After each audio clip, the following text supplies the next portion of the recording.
Hey gamers, what's up? It's Noof Nukem back with another video. It's video number 7 as a matter of fact, and it's been a while, but it is good to be back. Today's topic of conversation is around game reviews. I know it's a hotly contested topic and people have a variety of opinions on the matter. I basically put it this way. One of my favorite video game magazines of all time was EGM, and I really liked how they reviewed a game because they had a primary reviewer and they had a couple of secondary opinions.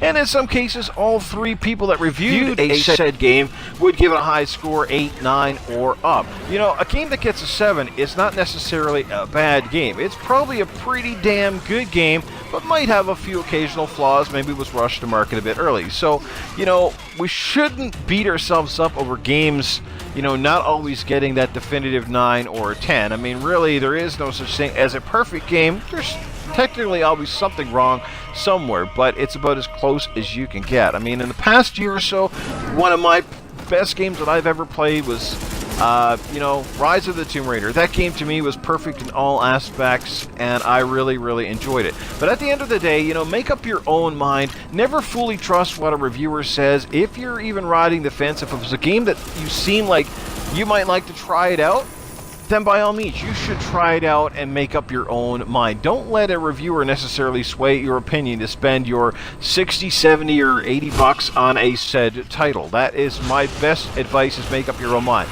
Now, with saying that, if you're going to review a game, you know, review something that you at least are interested in. I don't believe that a reviewer who hates, say, a third-person action title should be your primary person reviewing the third-person action title. If you love Uncharted-style games, then you should be the type of person who reviews a game that is, in all necessity, very similar to those titles. That's what I believe. If you like first-person shooters, then review it, because you have something to gauge those reviews on. It is pretty simple. I just don't think that anyone who hates a certain type of title should be the primary reviewer. Case in point, I would never review an RPG like Final Fantasy because I can't stand them. I would rather count the peanuts in my crap than sit there and play through 40 hours of a game that just not interests me.